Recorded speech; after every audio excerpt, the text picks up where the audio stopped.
datang untuk membawa damai di atas bumi, bukan, kataku kepadamu, bukan damai, melainkan pertentangan. Salah satu ayat referensi dari Lukas 12 ayat 21 ini adalah Matius pasal yang ke-10. Kalau satu orang baca baik kita.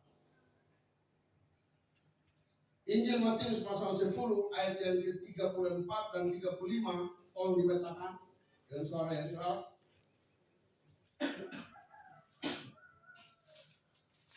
Matius 10, 34, 35.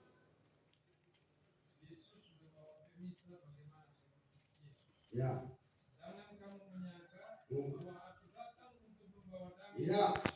Ya. Aku datang bukan untuk membawa damai, melainkan pedang. Aku datang untuk memisahkan orang dari ayahnya. Ya. Dan anak perempuan dari ibunya, menantu perempuan dari ibu perempuan. Ya, ayat 36.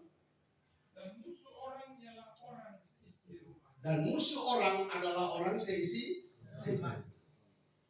Bagaimana kita bisa menjelaskan ayat ini sementara Yesaya pasal 9 berkata bahwa dan namanya disebutkan orang penasihat ajaib, Allah yang perkasa, Bapa yang kekal, Raja damai. Lalu ayat yang tadi Bapak Ibu bacakan tadi itu bukan ditulis oleh murid-murid. Itu ucapan yang keluar dari mulut Yesus sendiri yang adalah Raja damai itu. Lalu Raja damai artinya apa, saudara? Apa artinya Raja damai? Raja damai artinya pusat damai, atau sumber damai, atau mata air damai. Lalu pusat damai, sumber damai, Raja damai itu sendiri keluar dari mulutnya mengatakan bahwa aku datang tidak bawa damai, tapi aku datang bawa pedang dalam Matius. Dan Lukas berkata aku datang bawa pertentangan. Lalu bagaimana kita menyambungkan ayat-ayat itu menjadi satu korelasi yang baik? Apakah Tuhan salah? Apakah Tuhan keliru? Apakah damai itu salah? Apakah damai dari Tuhan itu keliru? Tidak. Karena Tuhan tidak pernah salah. Sama-sama bilang Tuhan tidak pernah salah. Yang salah kita karena kita gagal paham, gagal fokus. Iya toh? Betul kesannya? Kadang-kadang kita baca Alkitab asal baca saja toh. Belum tahu dia mengartinya ke mana, dari mana ke mana.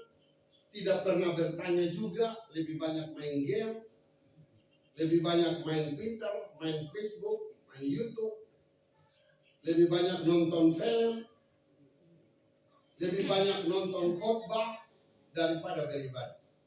Pak Yali Manobe bilang, jangan percaya orang-orang yang sampai gereja dong itu. Lalu dong bilang, Mbak besok ke gereja, Bapak, Mbak besok ada ikuti juga di YouTube. Pertanyaannya, waktu ikuti di YouTube itu lu beribadah atau lu nonton ibadah? Waktu kita buka HP, kita tidak sedang beribadah. Kita sedang menonton orang beribadah. Lalu kita hanya jadi penonton yang setia di situ. Padahal ibadah itu model kita. Sore hari ini seperti ini. Ibadah itu ada persekutuan, ada tepuk tangan, ada jabat tangan, ada koinonia, ada diakonia, ada marturia. Itu ibadah. Semua itu harus ada di dalam lingkup ibadah. Bukan sekedar kita datang duduk dengar. Saya mau kasih tahu buat kita. Ibadah itu bukan sekedar kita datang, lalu kita duduk sedikit, berdiri sedikit, nyanyi sedikit, tepuk tangan sedikit, kasih uang sedikit, doa berkat sedikit, lalu kita pulang. Itu bukan ibadah, saudara. Ibadah tidak semurah itu. Ibadah juga bukan sebuah show atau pertunjukan. Jadi kita datang sini kita lihat siapa pembuatannya, siapa pemusiknya, siapa yang pimpin pujian, siapa yang tampil di depan.